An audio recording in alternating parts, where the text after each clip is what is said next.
Sir నమస్కారం. నమస్తే అమ్మా. సార్ తెర వెనక హీరో అంటే మీరే. ఓకే అండి, కొంతవరకు ఒప్పుకుంటానండి. సార్ ఎస్, 50 ఏళ్ల కెరియర్ పూర్తి చేసుకోబోతున్నారు అతి త్వరలో. 49 దాటి 50కి వస్తాను. 50కి వస్తున్నారు. ఇది తెరంగేట్రం చేసి ఫుల్ ఫ్లెడ్జ్డ్గా మీరు తెరంగేట్రం చేసి 1984 కదా సార్ మగమహారాజు. అవునండి, విజయబాబు రెడ్డి గారిది. అవును. అంటే ముందు కేవాసు గారు ఒక బ్రేక్ ఇచ్చారు, కొత్త దంపతులని, ప్రత్యేకాత్మ గారు అబ్బాయి కేవాసు గారు. అవునవును తెలుసు సార్ కదా. కాకపోతే అది కొన్నాళ్ళు బిజినెస్ యాంగిల్ ఆగినప్పుడు విజయబాబు రెడ్డి గారు నన్ను దీనికి పిలిచారు మగమహారాజ్కి. అది ముందు రిలీజ్ అయిపోయింది. సో తెలుగు సినీ ప్రేక్షకులకి నేను మగమహారాజ్ సినిమా ద్వారా ఫస్ట్ టైము ఇంట్రొడ్యూస్ అయ్యాను అనమాట. సో సినిమాటోగ్రాఫర్ పాత్ర ఏమిటి సార్ ఒక చిత్ర నిర్మాణంలో? అంటే కొంతవరకు మాకు తెలుసు ప్రేక్షకులుగా, బట్ ఆల్మోస్ట్ డైరెక్టర్తో సమానంగా మీరు ఆలోచించాలి కదా. డైరెక్టర్ ఫోటోగ్రఫీ అన్నాగా. అంతే కదా. డైరెక్టర్ అదర్ దాన్ దట్ అంటే ఒక్క కెమెరా అండ్ దానికి సంబంధించిన మేడ తప్పించి మిగిలినన్నిటికీ ఆయన కంప్లీట్ కంట్రోల్. బట్ ఆయన తాలూకు ఆలోచనలు కానీ ఇంకొక రకమైన స్క్రిప్ట్లో ఉన్న మ్యాటర్స్ కానీ అన్నిటినీ కెమెరా పెట్టి దృశ్యరూపంగా మార్చే మెజిషియన్స్ మేము. అంతే కదా సార్. సో ఇలాంటి గొప్ప సినిమాలు అప్పట్లో చేస్తున్నప్పుడు అన్ని గొప్ప సినిమాలను చేస్తారు, కానీ ఇంత ఎవర్ గ్రీన్గా నిలిచిపోయాయి. కొన్నిటికి మీరు అవార్డ్స్ కళ్ళు చిత్రానికి ఫర్ ఎగ్జాంపుల్ అవార్డు కూడా అందుకున్నారు. అలా మీరు అప్పుడు ఊహించారా చేస్తున్నప్పుడు, లేదా అప్పుడు జస్ట్ మామూలుగా పని చేసుకుంటూ పోయారా? అంటే టార్గెట్ ఉంది మేడం, చిన్నప్పటి నుంచే ఉంది నాకు సార్.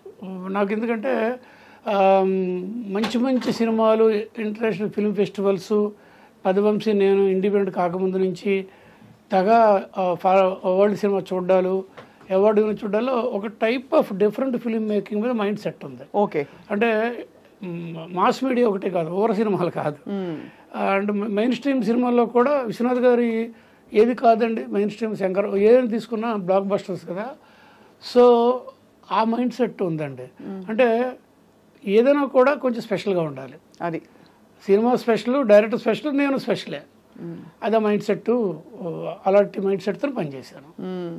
సో మరి విశ్వనాథ్ గారితో మీ అనుబంధం ఒక కీలకమైన టర్నింగ్ పాయింట్ అని చెప్పొచ్చు. డెఫినెట్లీ అండి, అదృష్టం దేవుడిచ్చిన 2 వారాలు 2 సినిమాలు నా చేత ఆయన చేయించాను. అవును సార్. అంతకంటే ముందు మీరు విజయవాహిని స్టూడియోస్లో పనిచేశారు కదా. తెరంగేట్రం అక్కడ జరిగిందండి. అదే 1975 జూలై 15న కుడికాయలు పెట్టా వాహిని స్టూడియోలో యాజ్ కెమెరా డిపార్ట్మెంట్ అసిస్టెంట్ గానా, లేకపోతే ఫోకసింగ్ అసిస్టెంట్స్ అంటాం కదా. కెమెరాల్ని 12 ఫ్లోర్లు ఉన్నాయండి.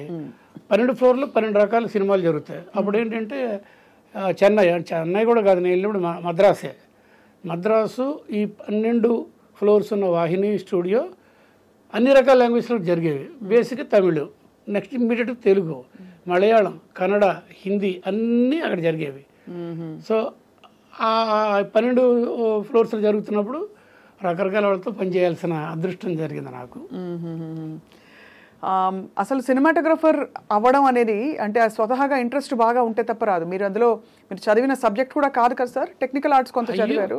చిన్నప్పటి నుంచి ఫోటోగ్రఫీనా ఏంటి? పుట్టిన కాడి నుంచి మైండ్ ఎలా వెళ్ళిందంటే, మా నాన్నగారు రైల్వేస్లో పనిచేస్తారు అనుకోండి, ట్రావెలింగ్ టికెట్ ఇన్స్పెక్టర్ చెన్నై గారు అని చెప్పి. ఆయన హాబీ ఫోటోగ్రఫీ, చిన్న కెమెరా పట్టుకొని కోడక్ బాక్స్ కెమెరా, ₹6 బాక్స్ కెమెరాలో అవార్డులు కొట్టారు ఆయన 120 ఫిల్మ్తో. అయితే అప్పటి నుంచే నాకు డెవలపింగ్ ఏంటో తెలుసు, ప్రింటింగ్ ఏంటో తెలుసు, కాంట్రాక్ట్ ప్రింట్ ఏంటో తెలుసు, బ్రొమైడ్ పేపర్స్ అన్నీ తెలుసు. అట్లా డెవలప్ అయిన తర్వాత కొంత ముందుకు వెళ్తే ఇంకా మూవింగ్ ఇమేజెస్ అంటే సినిమా మీదకి నెమ్మదిగా మైండ్ సెట్ వెళ్ళింది. కారణం, నేను గుంటూరులో చదివినప్పుడు లీలామహల్ థియేటర్, అందులో ఇంగ్లీష్ సినిమాలు వారానికి 2-1 వెళ్ళేవి. మా నాన్నగారితో బయలుదేరి రిక్షాలో కూర్చొని వెళ్ళిపోవడం చూశాడు. అక్కడ నుంచి quality cinema, world cinema, Hollywood సినిమాలు ఎందుకు అంత గొప్పగా ఉంటాయి, ఆస్కార్ కూడా నాకు అప్పుడే తెలుసు. ఆ డైరెక్టర్ల గురించి నేను చెప్పగలను, కెమెరా గురించి చెప్పగలను, కాస్ట్ గురించి చెప్పగలను. ఇప్పుడు కూడా అప్పటికి అలాగా తెలియకుండానే ఒక క్వాలిటీ ఫిల్మ్ మేకింగ్ మీద మంచి టేస్ట్ ఏర్పడిందండి. సో అలా మీకు అభిరుచి ఉండింది. సో అలా మీరు ఇండస్ట్రీలోకి వచ్చారు. ఫస్ట్ నుంచి కెమెరా పట్టుకోవాలని ఒక అవునండి. ఎవరి సినిమా చూసి ప్రభావితం అయ్యారు? ఏ సినిమాటోగ్రాఫర్ మీకు వరల్డ్ వైడ్ ప్రపంచ సినిమాలో అద్భుతం అని అనిపించేది, ఇలా చేయాలి అని? నాకు అంతకు సినిమాటోగ్రఫీ దానికంటే ముందు చిన్నప్పటి నుంచి వాల్ట్ డిస్నీ పేరు అంటే ఆయన ఇష్టం నాకు స్వతహాగా. నా ఇంట్లో నా రూమ్లో నా దగ్గర ఐన్స్టీన్ ఫోటోగ్రాఫ్ సగం, ఈ వాల్ట్ డిస్నీ సగం రెండు కలిపి నా దగ్గర ఉండేది అనమాట. నాకు పెన్నే ఉండేది. ఎస్ఆర్ఆర్ కాలేజీలో మేము జంజాల మీద నాటకాలు వేసినాడు. ఆ పోస్టర్ లాగా తమాషా పెట్టేసేవాళ్ళు బయట రోడ్డు మీద, మెయిన్ రోడ్డు మీద. రంగాలంకరణ డిస్నీ అని ఉంటుంది నా పేరు, ఎంవీ రఘుపతిలో. అలాగా సరదా. అయితే కొంచెం ఎదిగిన తర్వాత, మెచ్యూరిటీ వచ్చిన తర్వాత నాకు ఒక స్ఫూర్తి కలిగించిన మనిషి డైరెక్టర్ పేరు చెప్తాను నేను, స్టాన్లీ కుబ్రిక్. 2001 ఏ స్పేస్ ఓడిసి నాకు మైండ్కి ఒక కొత్త విండోస్ ఓపెన్ చేసింది స్టాన్లీ కుబ్రిక్. అలాగా గ్రేట్ డైరెక్టర్స్ని, వాళ్ళ తాలూకు కెమెరామెన్ని, టెక్నీషియన్స్ని అబ్జర్వ్ చేయడం అనేది అప్పటి నుంచి బాగా గట్టిగా తీసుకున్నాను అనమాట.